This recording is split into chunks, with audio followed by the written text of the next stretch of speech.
Hi, and welcome to the College of Science Wellness event on the science and practice of gratitude. I'm Dr. Elaine Doherty from the Department of Kinesiology and Health Promotion and co-founder of the Mind and Heart Research Lab. So here we are, all gathered together to learn about and hopefully experience what true gratitude is on this Thanksgiving week during a pandemic. So I think right from the beginning, it's important to name what we might truly be feeling as well. We may still be reeling from the emotional roller coaster of the elections and the conflicting loud voices we're hearing surrounding it.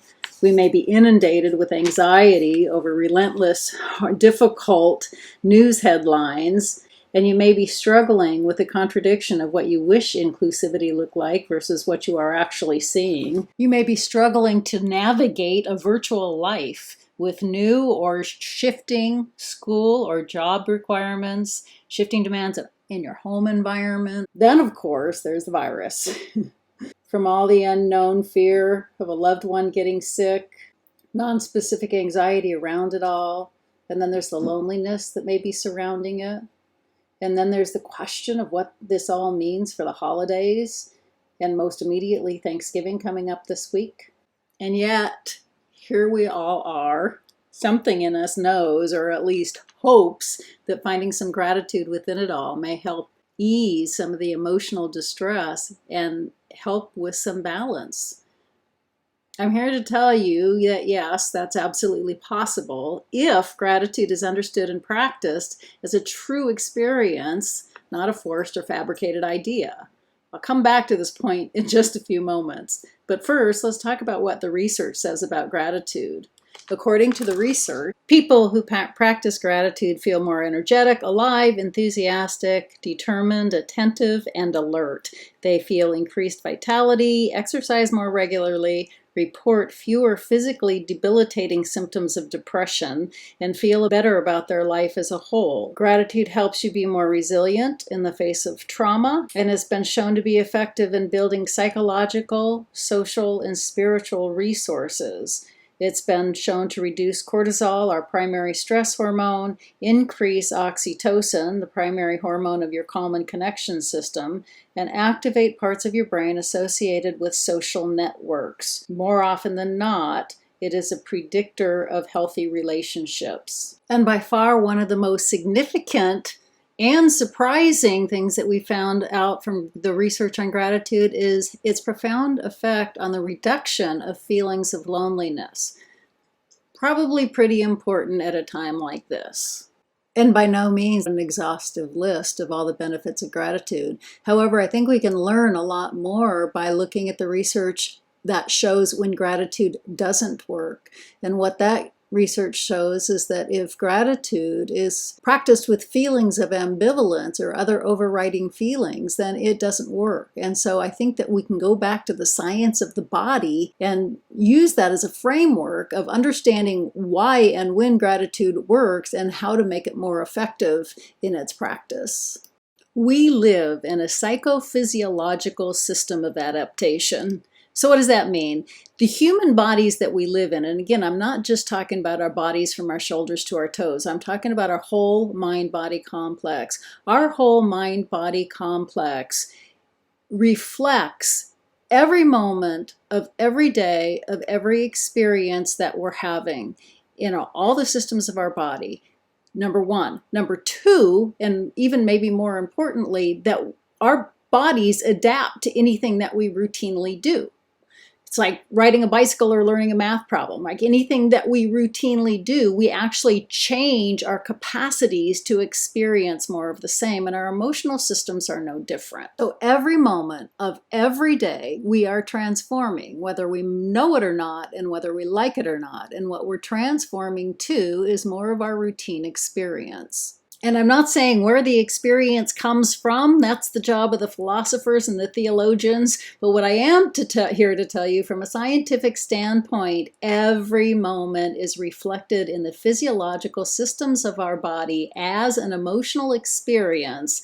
And we create the capacity for more of that experience.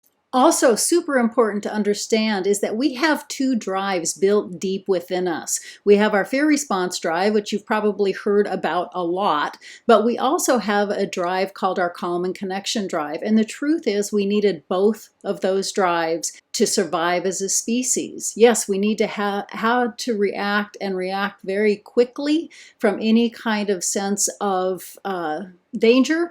But at the same time, we also had to have the drive to love and bond and create community, create society, or we also wouldn't have survived as a species. Now, the big important thing to understand here is that we can't be in both drives at once.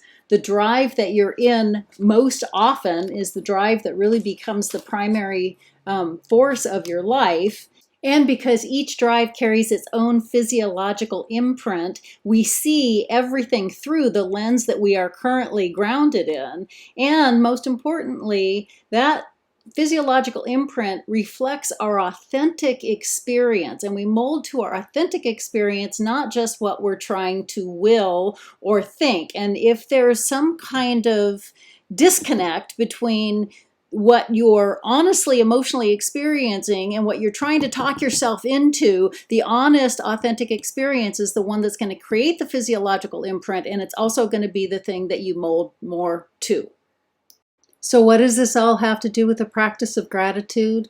It all comes back down to our authentic, embodied experience, because remember, that experience is what's creating the capacity for more than the same.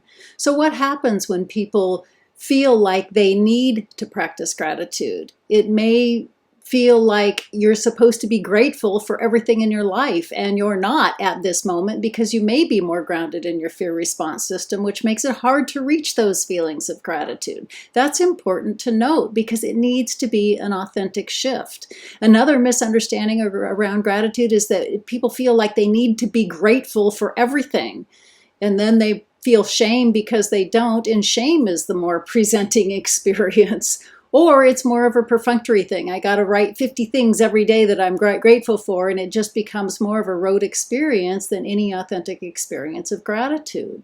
So what makes gratitude a really transformative experience is to be able to really rest in the experience of gratitude.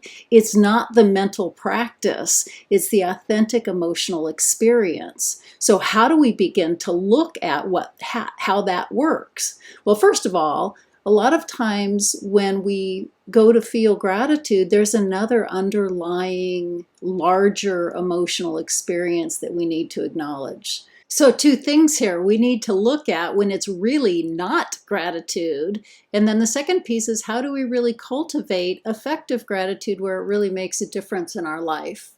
First of all, if there's a should around gratitude, then gratitude probably isn't the primary authentic experience. A lot of times we feel like we should be grateful for something, but the truth is we really feel unworthy because somebody may have done something for us that we don't feel worthy of.